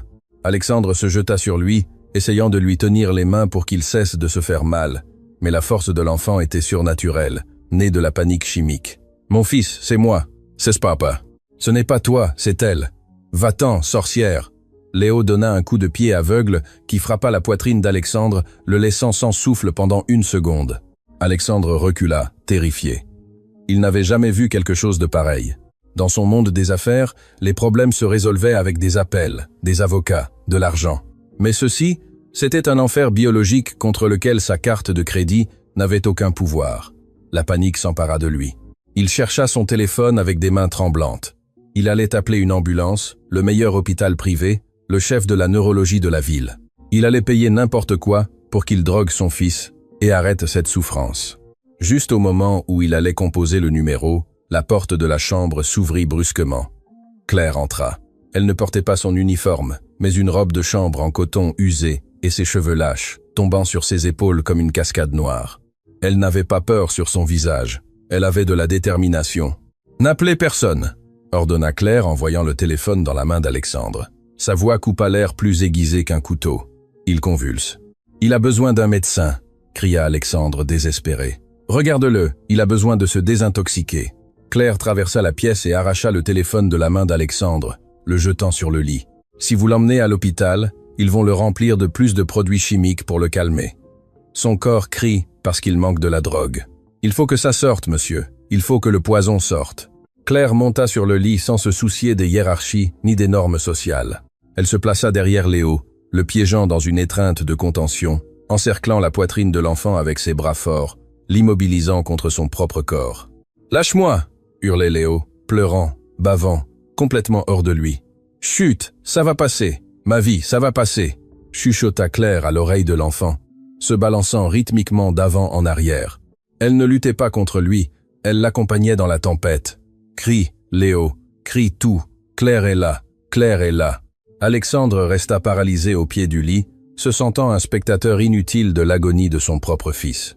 Voir Léo ainsi, réduit à un petit animal effrayé et douloureux à cause de la négligence de son père, fut la punition la plus brutale qu'Alexandre aurait pu recevoir. « Que dois-je faire » demanda Alexandre, la voix brisée, les larmes coulant librement sur son visage. « Claire, par pitié, dis-moi ce que je dois faire. Je ne peux pas le voir souffrir ainsi. » Claire leva les yeux. Ses cheveux étaient ébouriffés et elle avait une ligne de sang sur la lèvre où Léo l'avait frappé accidentellement avec sa tête. Mais ses yeux étaient des phares dans la tempête. Apportez des linges avec de l'eau glacée, il a de la fièvre. Et apportez un seau, il va vomir. Et après, asseyez-vous ici et tenez-lui la main. Ne le lâchez pas même s'il vous crie dessus, même s'il vous frappe. Qu'il sache que vous êtes là dans l'obscurité. Alexandre courut. Il courut à la salle de bain comme si sa vie en dépendait. Il remplit le lavabo, mouilla des serviettes, chercha le seau. Il n'appela pas le personnel de nuit. Il ne voulait pas de témoins. C'était sa pénitence. Quand il revint, Léo avait des hauts le cœur sec et douloureux. Claire lui tenait le front avec une tendresse infinie, lui essuyant la bouche avec le bord de sa propre robe de chambre. Alexandre s'agenouilla à côté du lit, posa les linges froids sur le front brûlant de son fils. Léo frissonna, mais le froid sembla le ramener à la réalité pendant une seconde. Ses yeux, vitreux et rouges, se concentrèrent sur Alexandre. « Papa » gémit Léo d'une petite voix rauque. « J'ai mal partout. Je sens des insectes dans mes os. » Alexandre sentit son âme se briser. Il attrapa la main de Léo. Elle était froide et moite, mais il la serra fort. « Je sais, champion, je sais. C'est le mauvais médicament qui sort. Tu dois être fort. Tiens bon encore un peu. Je ne te laisserai pas. J'ai peur. » « Moi aussi, confessa Alexandre, en embrassant les jointures de son fils. « Moi aussi j'ai peur, Léo. Mais je ne partirai pas. Regarde-moi. Je suis là. Je ne bougerai pas d'un millimètre. » Les heures passèrent. Ce furent les heures les plus longues de la vie d'Alexandre. Léo vomit de la bile jusqu'à être épuisé. Il pleura jusqu'à perdre sa voix. Il y eut des moments où Alexandre pensa que l'enfant ne résisterait pas, que son cœur cesserait de battre sous l'effort. Mais Claire était là comme un roc. Elle lui donnait des gorgées d'eau sucrée, lui chantait de vieilles berceuses à voix basse, lui massait les jambes crampées. Et Alexandre apprit. Il apprit à nettoyer le vomi de son fils sans dégoût. Il apprit à changer les draps avec l'enfant dessus. Il apprit que l'amour n'est pas d'acheter des jouets chers, mais de tenir un seau pendant qu'un autre être humain souffre. Vers l'aube, la fièvre baissa. Le corps de Léo cessa de trembler et se détendit dans un sommeil profond et naturel. Le premier depuis des mois. La chambre resta silencieuse, sentant la maladie et le confinement, mais aussi la victoire. Alexandre se laissa tomber assis par terre, le dos appuyé contre le mur, épuisé. Chaque muscle lui faisait mal. Sa chemise en soie était ruinée, tachée et froissée. Claire descendit du lit avec précaution pour ne pas réveiller Léo. Elle ajusta sa robe de chambre, marcha vers Alexandre et, sans dire un mot, s'assit par terre à côté de lui, maintenant une distance respectueuse mais proche. « Vous avez bien fait, patron » murmura-t-elle. Alexandre tourna la tête pour la regarder. À la lumière grise de l'aube qui entrait par la fenêtre, Claire semblait fatiguée, avec des cernes profonds, mais belles, d'une manière qu'Alexandre n'avait jamais remarquée auparavant. Ce n'était pas la beauté plastique et maquillée d'Isabelle, c'était une beauté réelle, humaine, forgée par la compassion. « Tu l'as sauvée » dit Alexandre. « Je ne faisais que te passer les serviettes. Vous êtes son père. Votre voix a été ce qui l'a ramené quand il hallucinait. Il avait besoin de savoir que vous ne le dégoûtiez pas, que vous n'aviez pas peur de sa douleur. » Alexandre regarda ses propres mains. « Toute ma vie, j'ai pensé qu'être père était de pourvoir, que si rien de matériel ne leur manquait, je remplissais mon rôle. » Alexandre passa ses mains sur son visage, se frottant les yeux. « J'ai failli le tuer, Claire. J'ai laissé cette femme entrer ici et j'ai failli le tuer par mon indifférence. Le failli est ce qui compte, monsieur. Aujourd'hui, on recommence. Le passé ne peut pas être effacé, mais il peut être réparé. » Ils restèrent silencieux un instant, partageant la fatigue de la bataille gagnée. « Claire. »« Oui. Merci. » Alexandre la regarda intensément dans les yeux. « Je ne sais pas ce que j'aurais fait sans toi cette nuit. J'aurais probablement appelé les médecins, ils l'auraient sédaté, et le cycle aurait recommencé. Tu as brisé le cycle. » Claire sourit légèrement et se leva, secouant sa robe de chambre. « Je vais préparer du café, monsieur. Ce sera une longue journée. Vous avez besoin de force. » Alexandre la regarda sortir de la chambre et sentit pour la première fois depuis des années que cette maison immense et froide commençait à ressembler vaguement à un foyer. Le sacrifice d'or. Le matin arriva avec une lumière crue et implacable. Alexandre n'avait pas dormi plus de 20 minutes. Il était assis dans la cuisine avec une tasse de café noir entre les mains, regardant la vapeur monter. Il portait les mêmes vêtements que la nuit précédente. Il ne s'était pas rasé. Léo dormait toujours à l'étage, surveillé par Claire. Le silence de la cuisine fut interrompu violemment par la sonnerie du téléphone d'Alexandre sur le comptoir en marbre. Alexandre le regarda avec haine. L'écran s'illuminait avec un nom, Étienne, associé. Il l'ignora. Le téléphone cessa de sonner et recommença immédiatement. 1, 2, 3 fois. C'était insistant, urgent, exigeant. C'était le son de son ancienne vie, réclamant son prisonnier. Finalement, Alexandre décrocha, mettant le haut-parleur sans vouloir porter l'appareil à son oreille. « Où diable es-tu, Alexandre ?» La voix d'Étienne aboya de l'autre côté, pleine de stress et de bruit de bureau en arrière-plan. La réunion avec les investisseurs japonais a commencé il y a 10 minutes. Ils sont furieux. Si tu n'apparais pas dans une demi-heure avec le contrat signé, la fusion tombe à l'eau. Nous parlons de 50 millions d'euros. Alexandre. Alexandre regarda par la fenêtre de la cuisine. Il vit le jardin où la tragédie avait eu lieu hier. Il vit les glycines. Il vit le fauteuil roulant de rechange plié dans un coin. « Je ne vais pas venir, » dit Alexandre. Sa voix sonna tranquille, étrangement calme pour quelqu'un qui jetait une fortune par-dessus bord. « Quoi ?»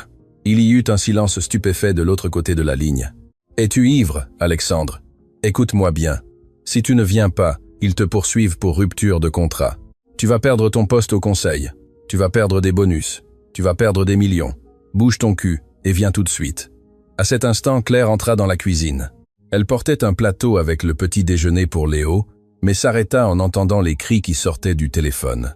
Elle regarda Alexandre avec inquiétude, comprenant parfaitement ce qui se passait. Elle savait que c'était le monde de son patron, le monde qui lui donnait du pouvoir, le monde qui payait les factures. Elle s'attendait à ce qu'il se lève, mette son costume et s'enfuit comme il l'avait toujours fait. Alexandre vit Claire. Il vit comment elle baissait les yeux, supposant qu'il partirait. Supposant que l'argent gagnait toujours. Alexandre prit le téléphone.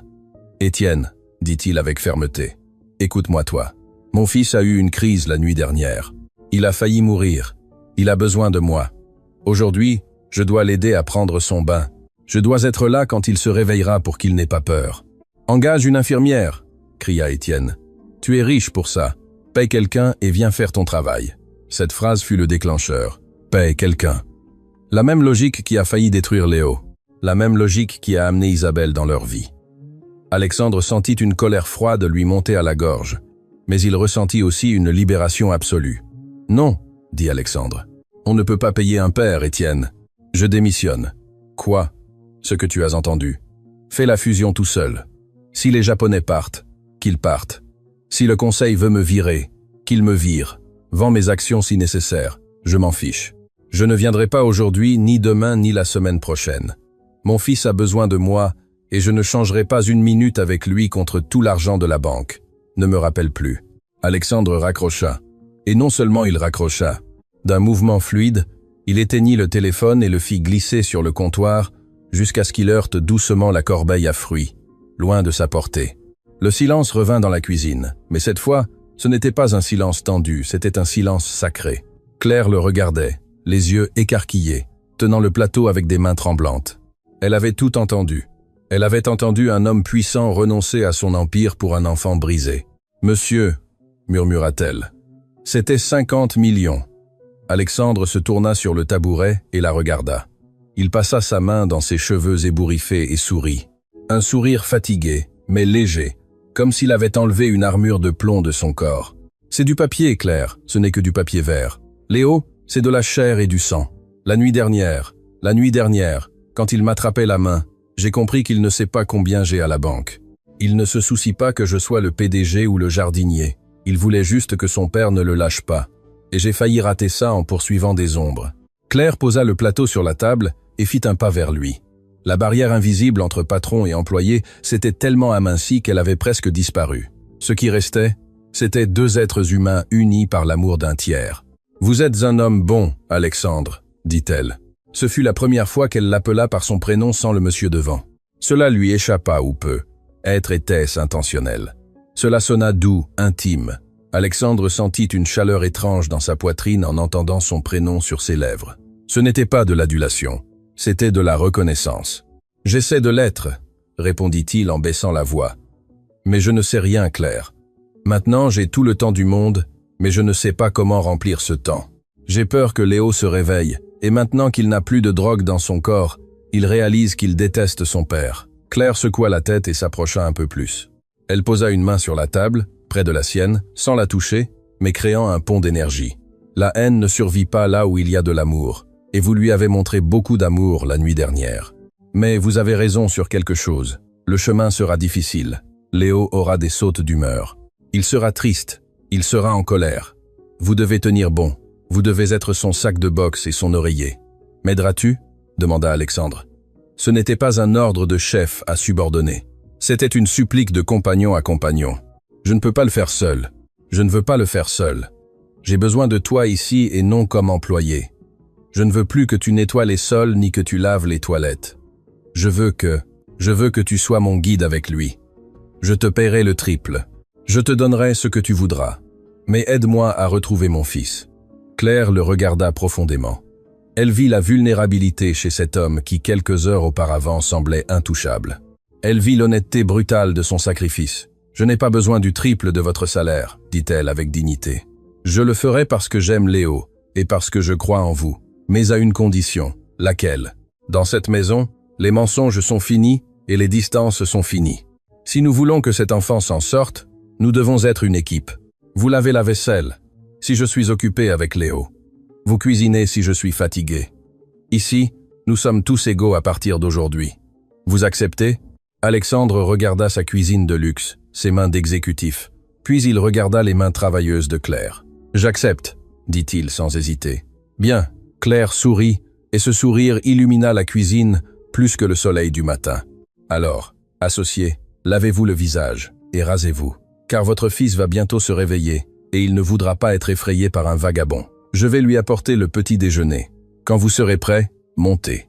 Aujourd'hui, nous allons essayer de le faire s'asseoir dans le jardin sans peur. » Claire prit le plateau et se dirigea vers la sortie.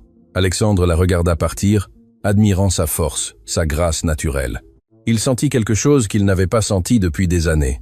L'espoir. Et peut être, juste peut être, une étincelle de quelque chose de plus, quelque chose qui naissait de l'admiration profonde et qui l'effrayait plus que de perdre 50 millions d'euros. Il se leva, alla à l'évier et se jeta de l'eau froide sur le visage. En se regardant dans le miroir au-dessus du lavabo, il vit un homme cerné, ébouriffé et ruiné financièrement.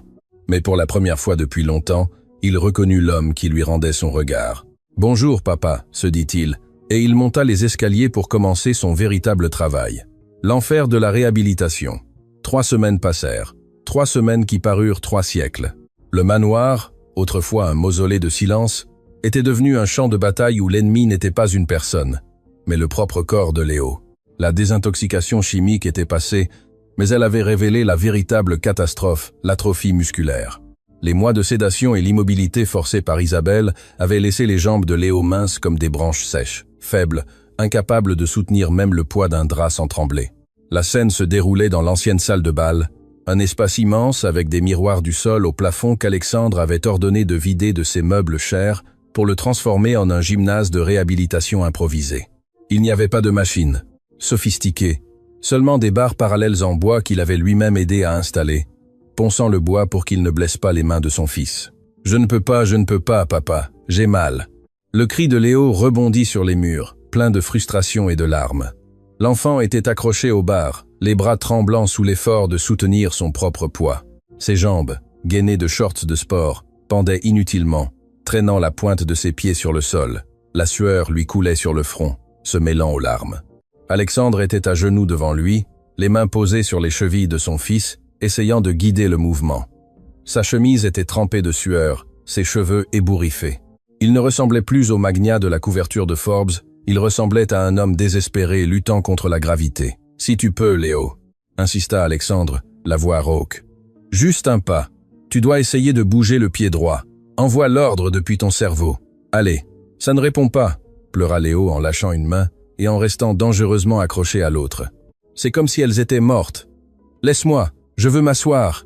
Alexandre sentit une vague de panique et de fureur. Fureur contre Isabelle, fureur contre lui-même, fureur contre l'univers.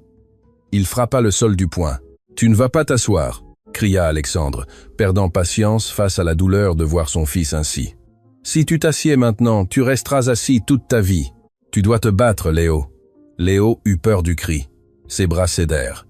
Il tomba au sol comme une poupée de chiffon, se cognant les genoux contre le bois. Le bruit sec de la chute fut suivi par un pleur déchirant, non pas de douleur physique, mais d'humiliation absolue. Alexandre resta figé. Il réalisa ce qu'il avait fait. Il avait utilisé le ton du chef, le ton de l'exigence, oubliant qu'il traitait avec un enfant brisé. Claire, qui observait depuis le coin avec une serviette et une bouteille d'eau, intervint. Elle ne courut pas. Elle marcha d'un pas ferme et lourd qui résonna dans la salle, chargé d'une autorité maternelle qui fit baisser la tête à Alexandre. « Sortez », dit Claire. Ce n'était pas une suggestion. Alexandre la regarda, abasourdi. « Claire, j'ai 10 fois sortez. » La voix de Claire monta, vibrante et féroce. « Sortez d'ici immédiatement. Vous projetez votre culpabilité sur les jambes de l'enfant. Vous voulez qu'il marche vite pour cesser de vous sentir coupable de ce qui lui est arrivé. Mais il ne s'agit pas de vous, monsieur Alexandre. Il s'agit de lui. » Alexandre ouvrit la bouche pour répliquer, mais il vit Léo au sol, recroquevillé, se couvrant le visage. La vérité des mots de Claire le frappa comme une gifle. Elle avait raison. Il voulait un miracle rapide pour effacer sa négligence. Sans dire un mot, Alexandre se leva et sortit du salon, fermant la porte derrière lui. Il s'appuya contre le mur du couloir et se laissa glisser jusqu'au sol, enfouissant son visage dans ses mains. Il entendait à travers le bois comment les pleurs de Léo changeaient de ton. À l'intérieur du salon, Claire s'assit par terre à côté de Léo. Elle ne le toucha pas immédiatement. Elle attendit que l'enfant cesse de sangloter. « C'est un idiot !» murmura Claire, brisant le protocole et le respect, parlant avec une honnêteté brutale. « Ton père est un homme bon, Léo, mais parfois c'est un idiot impatient. Il croit que les jambes se réparent comme les affaires se réparent. » Léo lâcha un rire étouffé, surpris par l'insulte de l'employé envers le patron. Il leva la tête, les yeux rouges. « J'ai très mal, Claire. J'ai l'impression que mes os vont se casser. » Claire acquiesça et sortit un flacon d'huile d'arnica de sa poche. « Je sais, mon amour, je sais. » Elle versa un peu d'huile dans ses mains chaudes et commença à masser les mollets atrophiés de Léo avec des mouvements circulaires fermes mais doux. « Tu sais pourquoi ça fait mal ? Parce qu'elle se réveille. La douleur, c'est la vie qui revient, Léo. Quand quelque chose est mort, ça ne fait pas mal. Si ça te fait mal, c'est parce que tes jambes crient qu'elles veulent redevenir tiennes. » Léo regarda ses jambes pendant que les mains magiques de Claire travaillaient sur les muscles tendus. « Tu crois que je vais remarcher ?» demanda l'enfant dans un murmure. Claire cessa de masser un instant et le regarda dans les yeux, soutenant son regard avec une intensité qui promettait des miracles. « Je ne le crois pas, Léo, je le sais. Mais ce ne sera pas aujourd'hui. Et ce ne sera pas à cause des cris de ton père. Ce sera parce que tu es un guerrier. » Claire sourit. « Et parce que je ne te laisserai pas abandonner. Mais nous le ferons à ton rythme. » Marché conclu ? Marché conclu, murmura Léo. Bien. Maintenant, nous allons essayer de nous lever une fois de plus. Juste nous lever sans marcher, juste pour prouver à la gravité que c'est toi qui commandes ici. Claire l'aida à s'asseoir. Cette fois, sans la pression d'Alexandre, Léo s'accrocha au bar, prit une profonde inspiration. Claire se plaça derrière lui, posant ses mains sur la taille de l'enfant, lui donnant de la sécurité, mais pas de force. 1, 2, 3, en haut.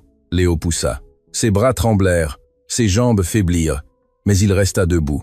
1 seconde, 2 secondes, 5 secondes.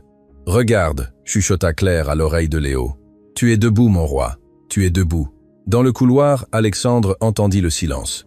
Suivi d'un doux « foi ». « Tu as réussi, foi de Claire. » Les larmes revinrent à ses yeux. Mais cette fois, c'étaient des larmes de gratitude. Il comprit que son argent avait acheté la maison et les bars. Mais c'était l'amour humble de Claire qui faisait le véritable travail de reconstruction. Il resta là, écoutant, apprenant à être patient, apprenant que la justice pour son fils n'était pas un sprint, mais un marathon douloureux. Le poids de la culpabilité et la confession nocturne. Cette nuit-là, la tempête tropicale frappa le manoir avec fureur. La pluie fouettait les baies vitrées comme si elle voulait entrer et laver les péchés de la maison. Alexandre ne pouvait pas dormir. Chaque fois qu'il fermait les yeux, il voyait les marques d'aiguilles sur le bras de son fils. Il voyait le visage d'Isabelle rire. Il voyait sa propre signature sur les chèques qui finançaient cette torture. Il descendit à la cuisine cherchant du réconfort dans le silence ou dans l'alcool, bien que l'alcool ait un goût de cendre ces derniers temps. À sa surprise, la lumière de la cuisine était allumée. Claire était assise à la table en marbre. Elle ne travaillait pas, elle était simplement assise avec une tasse de thé fumant entre les mains, regardant l'obscurité du jardin à travers la vitre mouillée.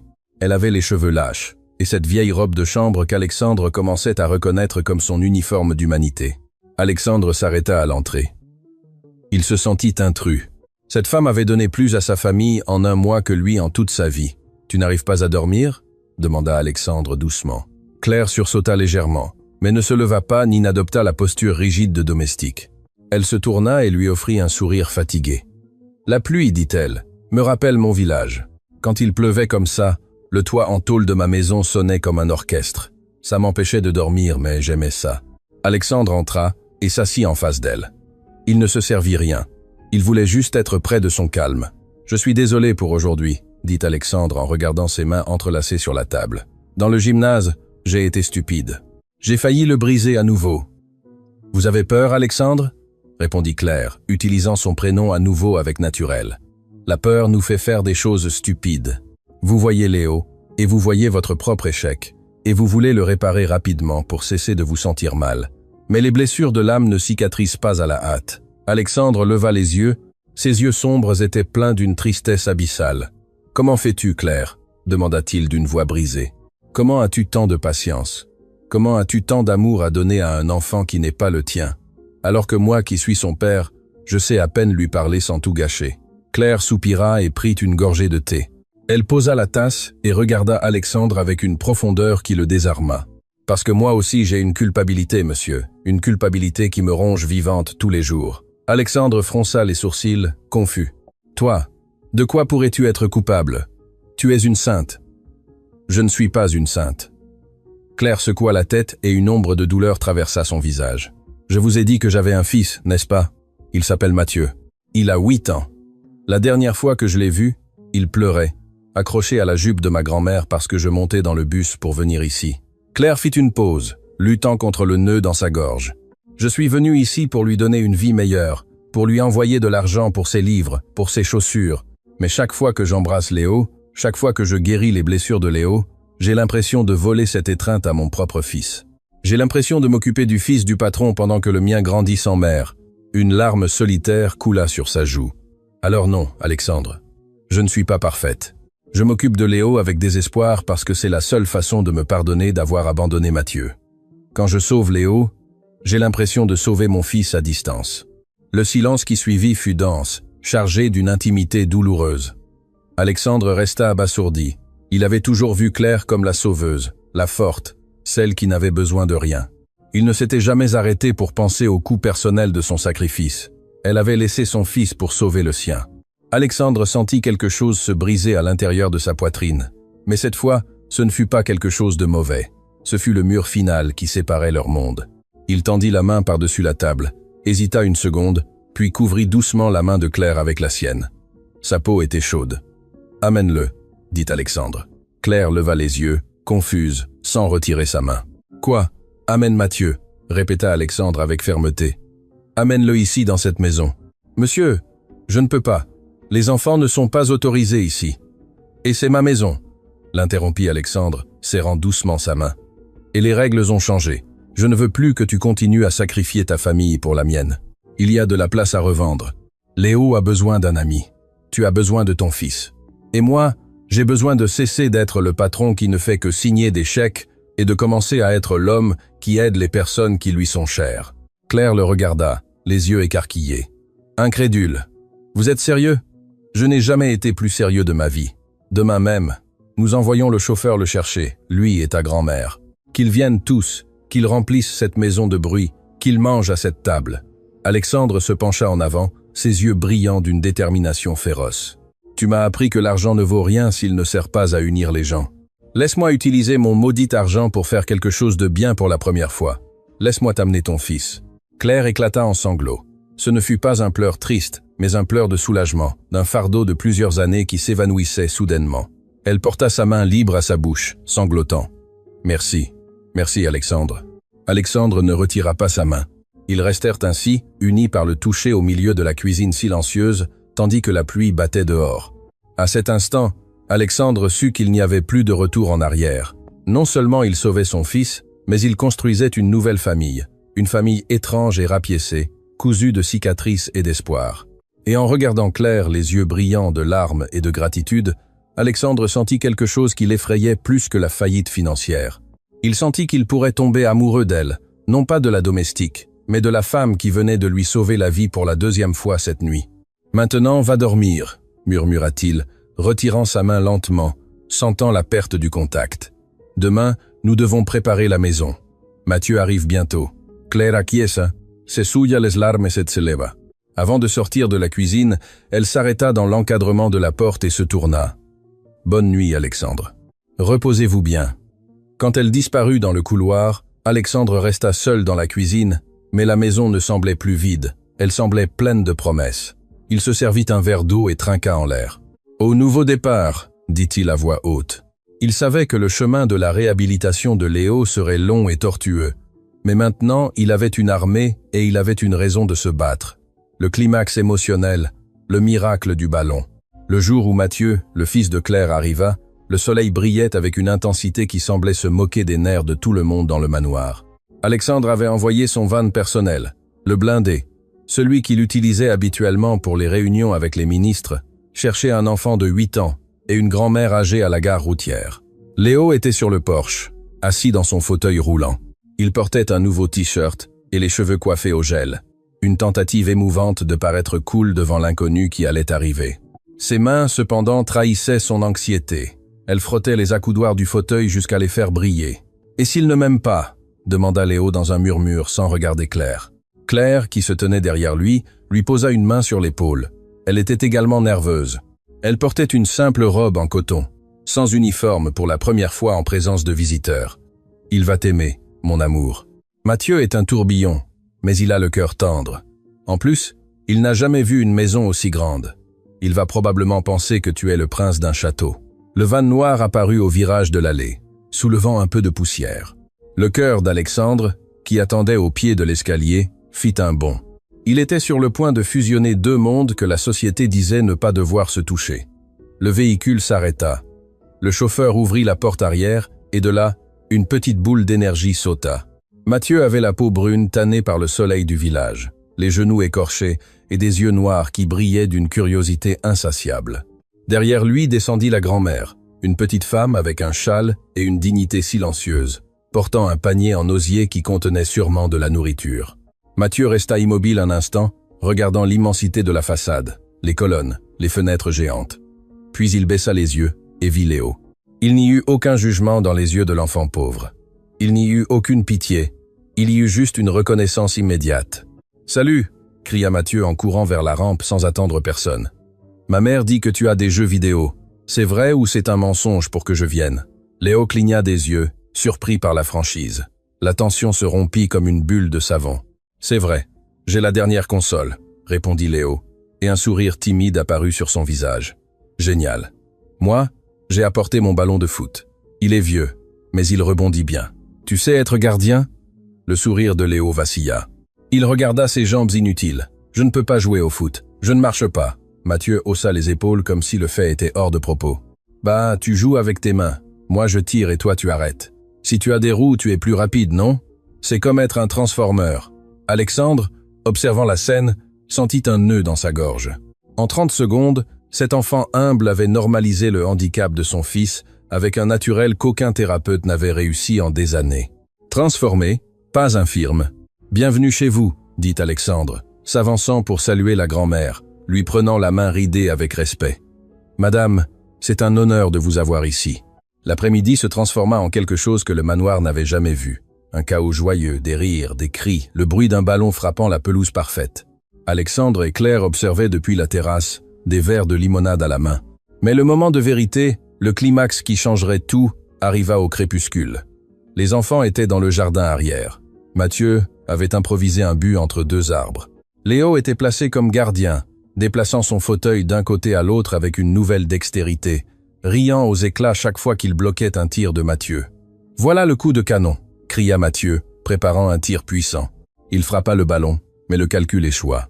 Le ballon s'envola selon un angle élevé, frappa une branche et rebondit vers le bord de la piscine vide qui était en cours de nettoyage.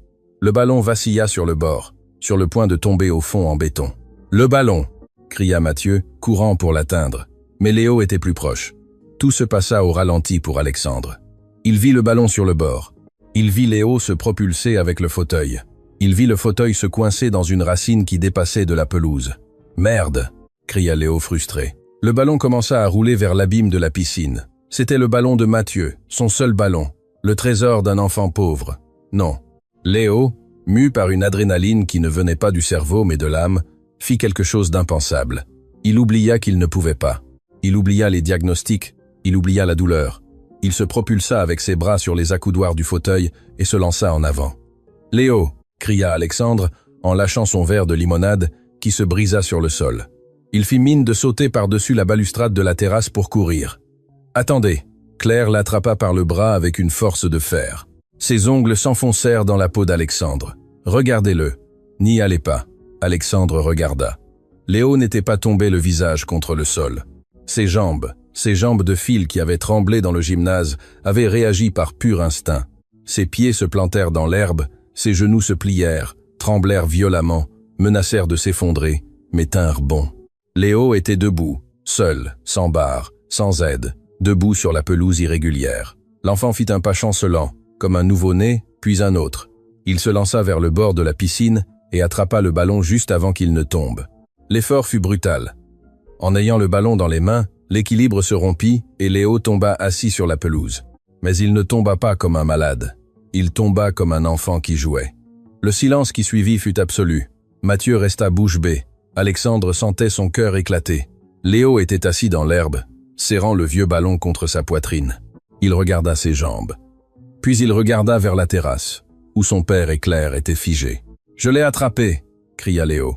Sa voix n'était pas de douleur, elle était de triomphe, d'un triomphe sauvage et pur. Alexandre ne put se contenir davantage. Il sauta la balustrade basse et courut dans le jardin. Il courut comme il n'avait jamais couru pour une affaire. Il arriva jusqu'à son fils et se jeta au sol sans se soucier des taches d'herbe sur son pantalon de lin. « Tu l'as attrapé, champion !» Alexandre serra Léo dans ses bras, lui embrassant la tête, le visage sale, les mains. Il pleurait ouvertement, un pleur d'homme racheté. « Tu as marché, Léo. Je t'ai vu.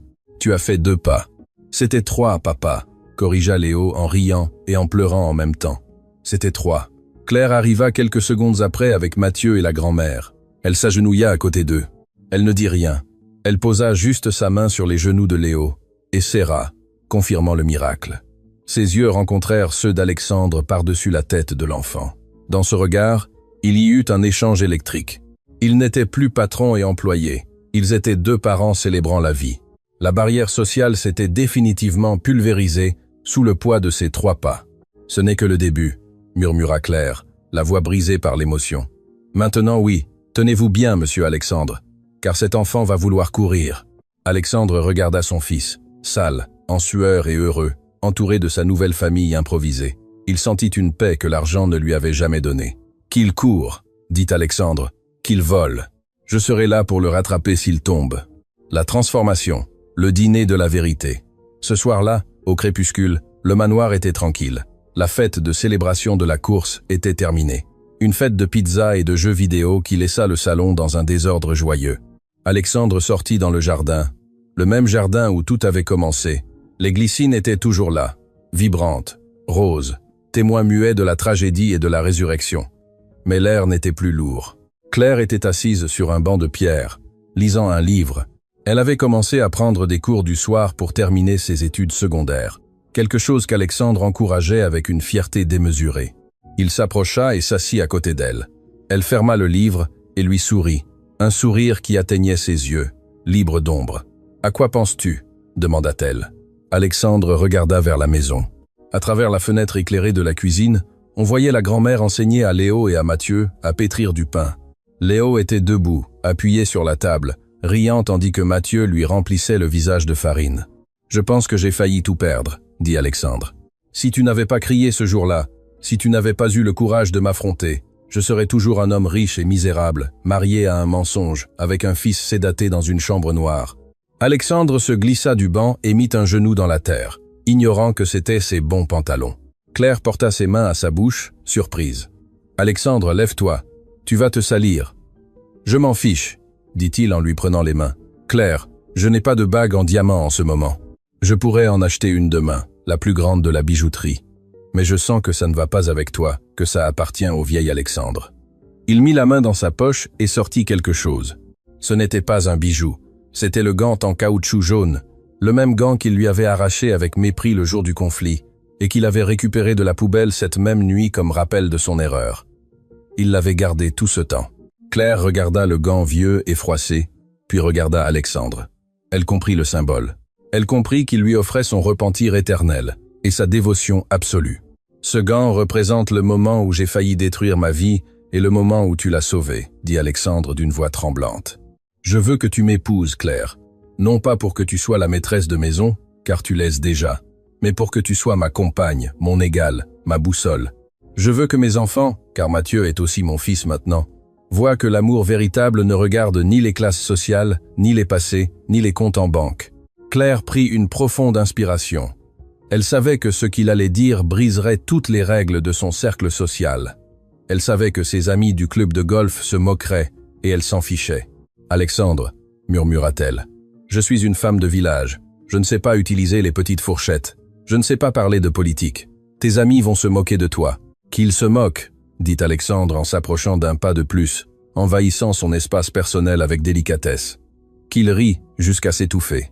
Je serai l'homme le plus heureux du monde à dîner des tacos dans la cuisine avec toi, pendant qu'ils sont misérables à manger du caviar avec des gens qui ne les aiment pas. » Alexandre leva une main et lui caressa la joue, essuyant une larme qui s'échappait. « Restes-tu » demanda-t-il. « Non pas pour l'argent, non pas pour Léo, mais pour nous. » Claire ferma les yeux un instant, sentant la chaleur de sa main. Elle sentit le poids d'années de solitude et de lutte s'évanouir. Elle ouvrit les yeux et sourit. « Je reste » répondit-elle avec fermeté, « mais à une condition. » Alexandre sourit, se souvenant de la première fois où elle lui avait posé des conditions. « Laquelle ? » ?»« Que tu apprennes à faire les galettes toi-même. Car si je dois être la maîtresse de maison, je ne compte pas cuisiner tous les jours. » Le rire d'Alexandre résonna dans la cuisine, rejoignant les rires des enfants et de la grand-mère. Marché conclu. Alexandre se pencha et embrassa Claire sur le front. Ce fut un baiser chaste, une promesse scellée, un début. Il n'y eut pas de musique de violon, seulement le son de la pluie dehors et la chaleur d'une vraie famille à l'intérieur.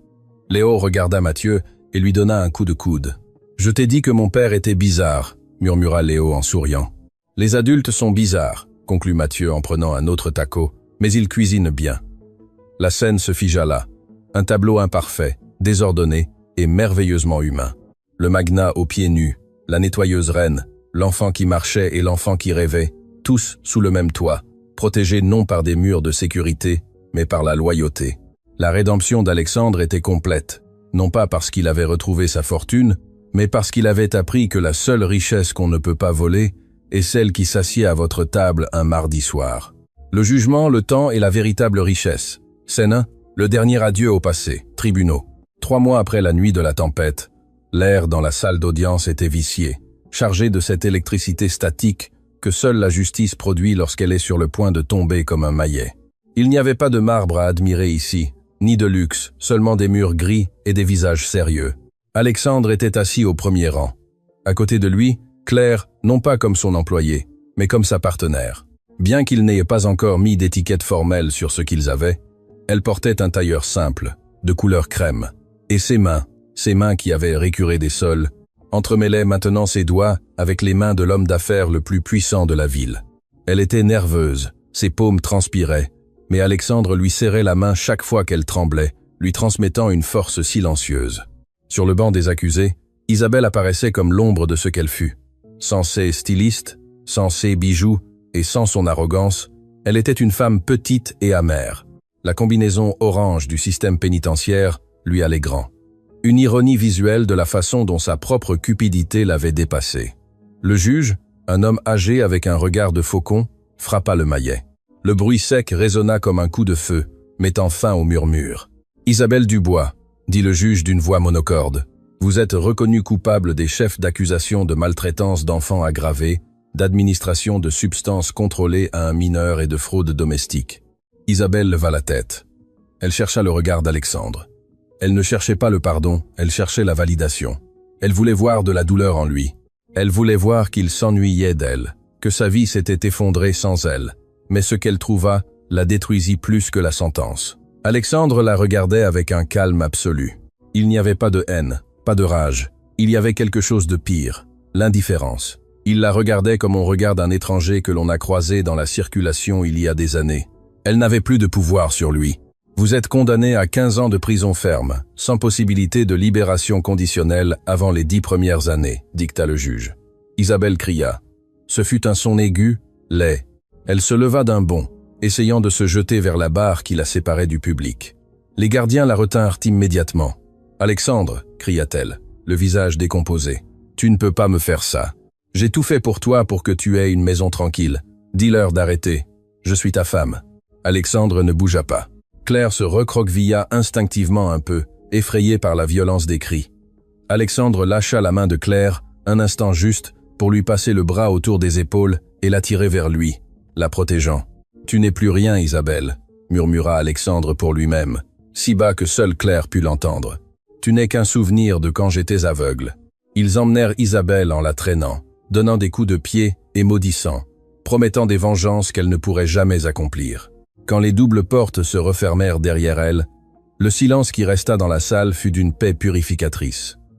Alexandre se tourna vers Claire, lui prit le visage entre ses mains. « C'est fini » dit-il. « Le monstre n'existe plus. Maintenant, la vie commence. » Claire acquiesça, les yeux humides. « Rentrons à la maison, Alexandre. Les enfants sortent de l'école dans 1 heure et j'ai promis que nous ferions un gâteau de maïs. » Ils sortirent du tribunal marchant lentement sous la lumière du soleil de midi, laissant derrière eux l'obscurité légale pour retourner à la lumière domestique. Scène 2.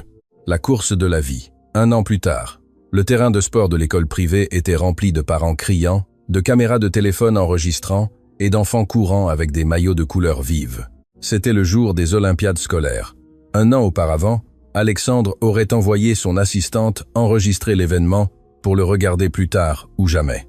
Aujourd'hui, il était dans les gradins au premier rang, avec un t-shirt sur lequel était écrit « Équipe Léo », peinte à la main avec de la peinture gonflable tordue.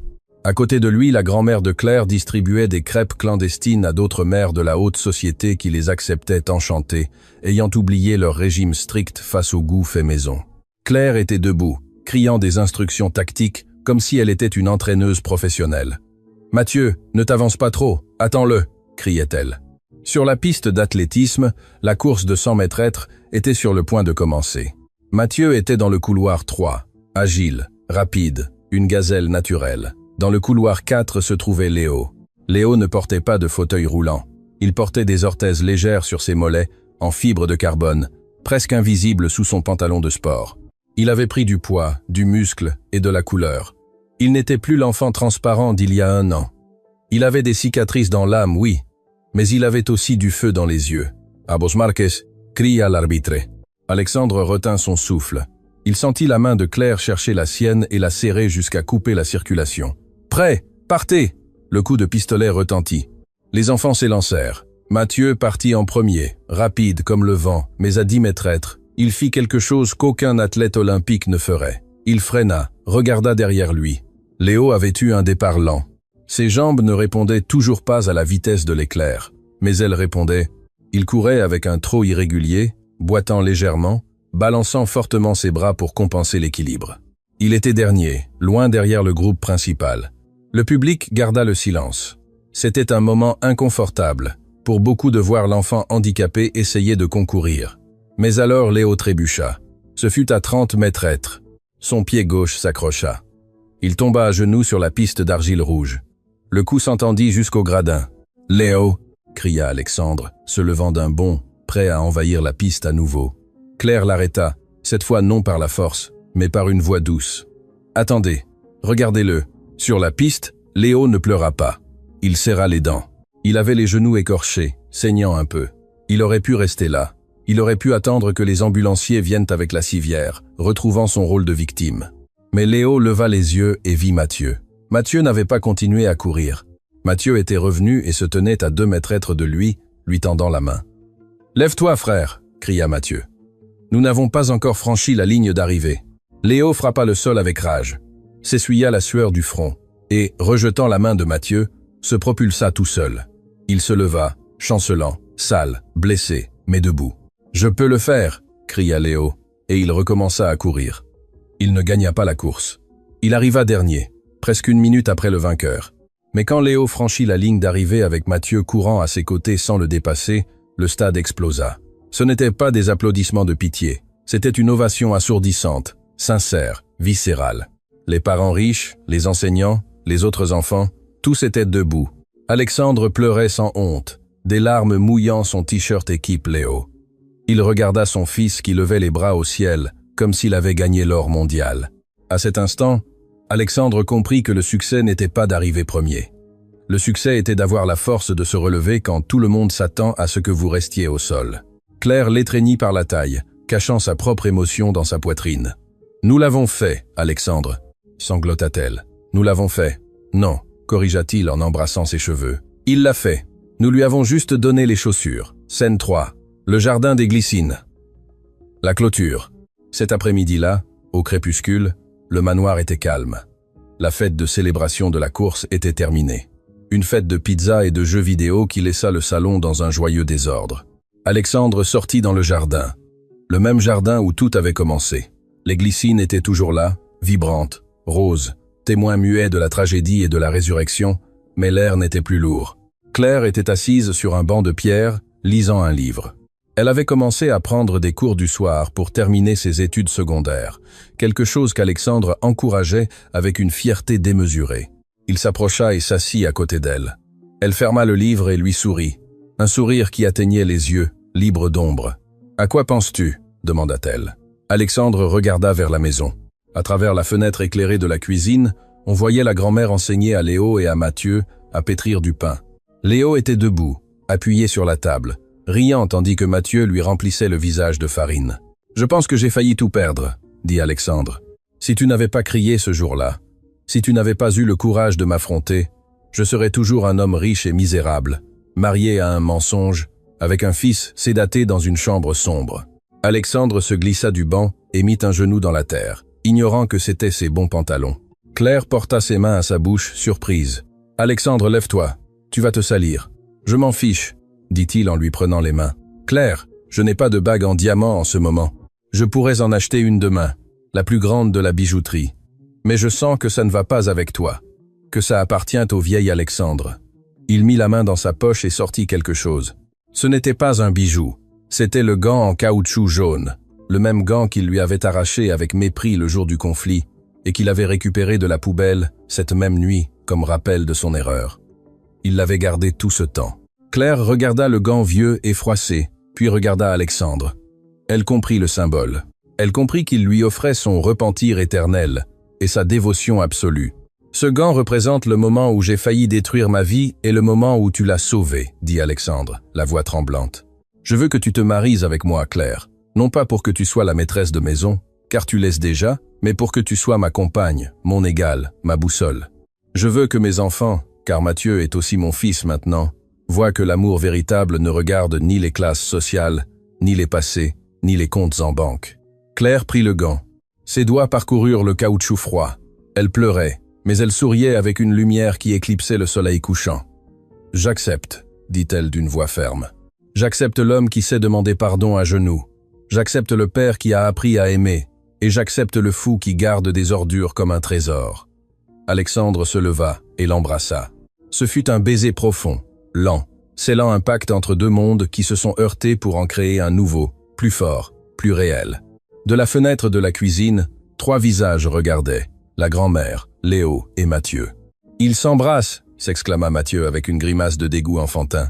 « Il était temps !» dit Léo en souriant, s'essuyant la farine des mains. « Maintenant, nous sommes une vraie famille. »« Nous l'avons toujours été, mon petit !» dit la grand-mère, leur donnant une petite tape affectueuse à chacun. « Il faut juste plus de temps aux adultes pour se rendre compte de ce qu'ils ont devant eux. » Épilogue final. La caméra s'éloigne lentement du couple s'embrassant dans le jardin. Elle monte le long des murs couverts de fleurs, passe au-dessus du toit du manoir et s'élève vers le ciel étoilé. La maison, qui au début de l'histoire était un monument froid à la vanité, brille maintenant d'une lumière chaude par toutes ses fenêtres. On entend des rires, de la musique de vieille radio et l'aboiement d'un nouveau chien qu'ils viennent d'adopter.